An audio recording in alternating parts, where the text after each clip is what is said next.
Hello friends, हमने पिछले session में सीखा कि डिमांड क्या होता है, लॉ ऑफ डिमांड क्या होता है, किस तरीके से काम करता है, क्या क्या चीज़ें होती है। तो इसी कड़ी के अंदर आगे पढ़ते हुए आज हम लोग पढ़ेंगे टाइप्स ऑफ डिमांड की। देखिए, एक कंज्यूमर, एक इंडिविजुअल जब भी कोई डिमांड करता है तो उसके भी बहुत तरीके हैं। जैसे individual demand and market demand, दो चीज़ें आती है। Individual point of view of market point of view, है ना। अब हमें क्या है कि डिमांड को दो अलग अलग पॉइंट ऑफ व्यू से समझना है। Individual demand point of view क्या है, सीधा सा मतलब है कि अगर मैं एक कंज्यूमर हूं या आप एक कंज्यूमर हैं तो आप अपने फैसले किस तरीके से लेते हैं। जबकि अगर मार्केट पॉइंट ऑफ व्यू की बात की जाए तो एक मार्केट के अंदर जितने भी कंज्यूमर हैं वो प्राइस सेंसिटिव है या प्राइस को लेके अपने किस तरीके से डिसीजन लेते हैं, सभी कस्टमर। फिर वहां एक इंडिविजुअल की बात नहीं होती। यानी मार्केट में मौजूद सभी कंज्यूमर को अगर जोड़ दिया जाए तो उस पर्टिकुलर मार्केट के अंदर जो टोटल डिमांड है उसी को मार्केट पॉइंट ऑफ व्यू से हम लोग देखते हैं। क्योंकि आप ये जनरली क्वेश्चन कर सकते हैं कि सर मार्केट डिमांड में तो हम लोग बड़ी चीज देख रहे हैं, तो फिर इसको मैक्रो इकोनॉमिक्स में क्यों डाला, है ना। तो देखिए, जैसे आपके सोसाइटी की एक लोकल मार्केट होती है जहाँ पे नॉर्मली हम लोग अपना ग्रोसरीज का आइटम लेने जाते हैं। जैसे कभी नमक हो गया, दूध हो गया, ये चीज़ें ले लो जो हम घर के बगल वाली मार्केट में, एक छोटी सी मार्केट होती है, वहाँ पे सब लोग जाते हैं। तो वो क्या है, उसके पास एक सोसाइटी के ही कंज्यूमर है, तो वो हर कंज्यूमर के डिमांड को स्टडी करता है। अगर कोई भी चीज़ वो महंगी करता है तो एकदम से लोग क्या है, उसके पास से चीज़ें खरीदना कम कर देते हैं और कहीं दूर से लेने लगते हैं। तो उसे तुरंत ये बात समझ में आ जाती है कि मेरे नंबर ऑफ कस्टमर कम हो गए, यानी मेरी मार्केट डिमांड कम हो गई, मैंने ये डिसीजन गलत लिया था, और वो तुरंत उसको सही कर लेता है। तो individual demand refer to the quantity of a commodity that an individual consumer is willing to purchase at various price during a given period of time. यानी एक दिए हुए निश्चित समय पे, फिर ये एक टाइम फ्रेम की बात हो रहा है, चाहे वो एक दिन हो, एक हफ्ता हो, एक महीना हो, एक मिनट हो, या कोई भी टाइम फ्रेम की बात की जा रही है। तो उस टाइम फ्रेम के अंदर कोई भी कंज्यूमर किसी भी सामान की कितनी क्वांटिटी खरीदने के लिए तैयार है और खरीद सकता है, उसी को क्या कहते हैं, इंडिविजुअल डिमांड। जैसे कि हम लोग हाउस होल्ड को कंसिडर करते हैं। अब ये हाउस होल्ड क्या चीज होती है, तो देखिए, इकोनॉमिक्स के अंदर हाउस होल्ड का सीधा सा मतलब होता है एक घर में रहने वाले जितने भी लोग।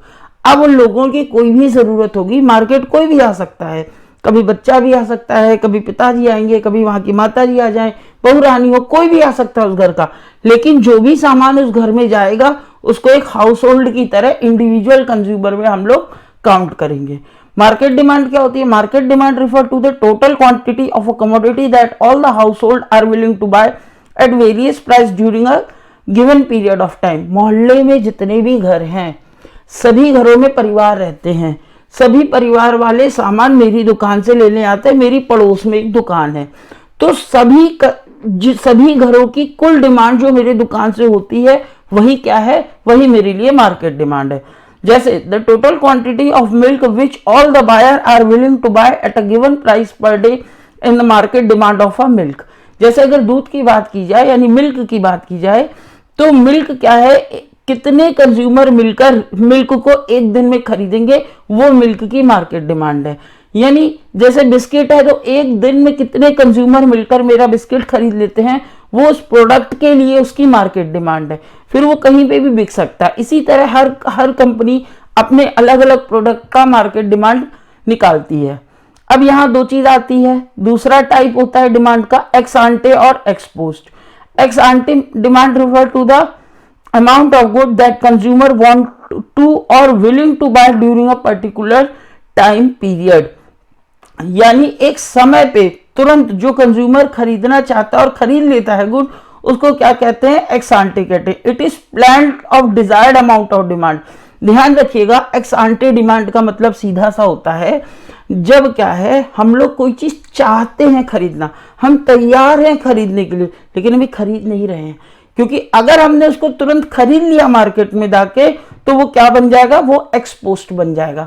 जब तक हमने अभी जाके मार्केट से खरीदा नहीं है, सिर्फ हम तैयार बैठे, हमने प्लान कर रखा है, तो उसे हम क्या कह सकते हैं, एक्स आंटे डिमांड कह सकते हैं।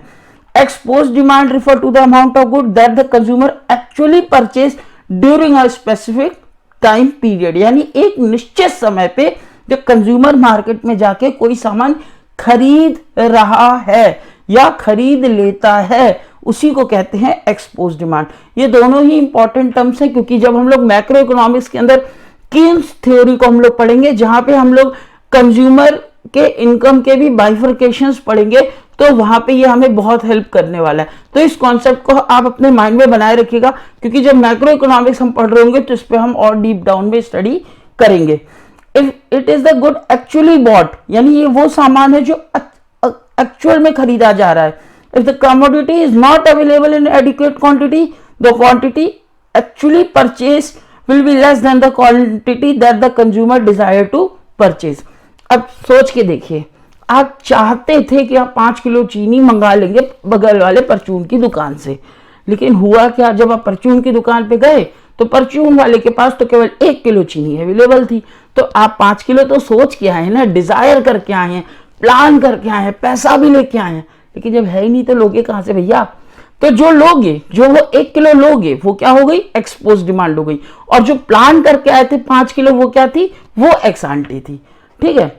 उसके बाद तीसरा टाइप आता है यहाँ पे जॉइंट डिमांड। अब मार्केट डिमांड हम लोगों ने पढ़ा कि किसी भी प्रोडक्ट का मार्केट में होने वाला डिमांड। तो जॉइंट डिमांड क्या होता है, joint demand refer to the demand for 2 और more goods which are use jointly of demanded together. सीधी सी बात है, जब भी कोई 2 सामान एक साथ इस्तेमाल होने लगे, एक साथ ही हम खरीदे जाके, जैसे बटर एंड ब्रेड है ना, अब हमें ब्रेड खरीदना है तो बटर भी चाहिए, तभी तो अच्छे से हम गर्म करके खा पाएंगे। तो बटर और ब्रेड क्या है, हम साथ में कंज्यूम करते हैं। तो दोनों प्रोडक्ट की जो डिमांड है, चाहे वो इंडिविजुअल डिमांड हो, चाहे उसकी मार्केट डिमांड हो, चाहे उसकी एक्स-आंटे हो, चाहे एक्सपोस्ट हो, वो सब क्या है, दोनों साथ में चलती हैं। तो ये दोनों गुड किस तरीके क्या कहलाते हैं, कॉम्प्लीमेंट्री। जो 2 तरह के गुड हो जो एक दूसरे को पूरा करते हो। ठीक है। उसी तरह चौथा टाइप आता है ड्राइव डिमांड की। ड्राइव डिमांड क्या होता है, the demand for a commodity that arises because of the demand of some other commodity called drive demand।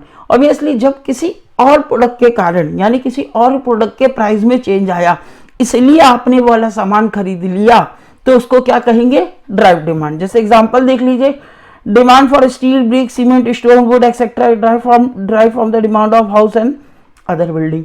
देखिए, जब लोग घर ज्यादा खरीदने लगेंगे, फ्लैट्स ज्यादा खरीदने लगेंगे, तो फ्लैट्स बनाना भी पड़ेगा बिल्डरों को। तो अब फ्लैट बनाने के लिए क्या चाहिए, सरिया चाहिए, ईंटा चाहिए, बालू चाहिए। तो जितना ज्यादा फ्लैट बनेगा उतना ज्यादा ये सामान भी बिकेगा। तो इन सामान की डिमांड क्यों बढ़ गई, इसलिए बढ़ गई क्योंकि शहर में ज्यादातर लोग आके अच्छे घर, अच्छे फ्लैट, अच्छे मकान खरीदने लग गए। ये एक ड्राइव डिमांड है, क्योंकि यहाँ डायरेक्ट उस प्रोडक्ट के डिमांड से लेना देना नहीं है, किसी और चीज की डिमांड बढ़ी, इसलिए इसकी डिमांड साथ के साथ ही बढ़ गई, है ना। अब जैसे हेल्थ पे होने वाला खर्चा है ना, हेल्थ पे जब बहुत खर्चे बढ़ने लग गए तो सरकार ने हेल्थ इंश्योरेंस निकाल दिए।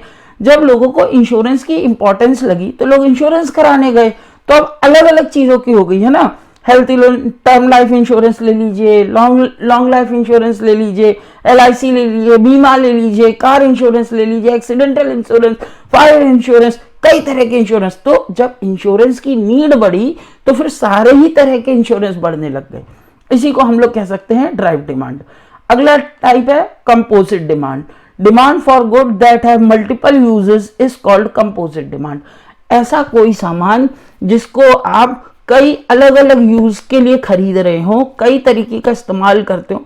जैसे चीनी से चाय भी बना सकते हैं और चीनी से मिठाई भी बना सकते हैं। अब एक ही आइटम खरीद के आप उसको कई तरीके से यूज कर सकते हैं, तो इसको क्या कहेंगे, कंपोजिट डिमांड। जैसे demand for steel arises from various uses of steel such as use of steel in making utensil, bus bodies, room coolers, cars etcetera, है ना। जैसे अलग, अब स्टील खरीद के लाए, अब स्टील से तो बहुत सारी चीजें बन सकती है, चाहे आप बर्तन बना लीजिए, चाहे आप ऑटोमोबाइल्स बना लीजिए, चाहे फिर आप हाउस होल्ड आइटम जैसे कूलर्स हो गया, कुछ भी बना लीजिए। तो जब इन सारे ही चीजों की डिमांड बढ़ेगी तो क्या होगा, ऑटोमेटिक है कि स्टील की डिमांड बढ़ जाए, है ना।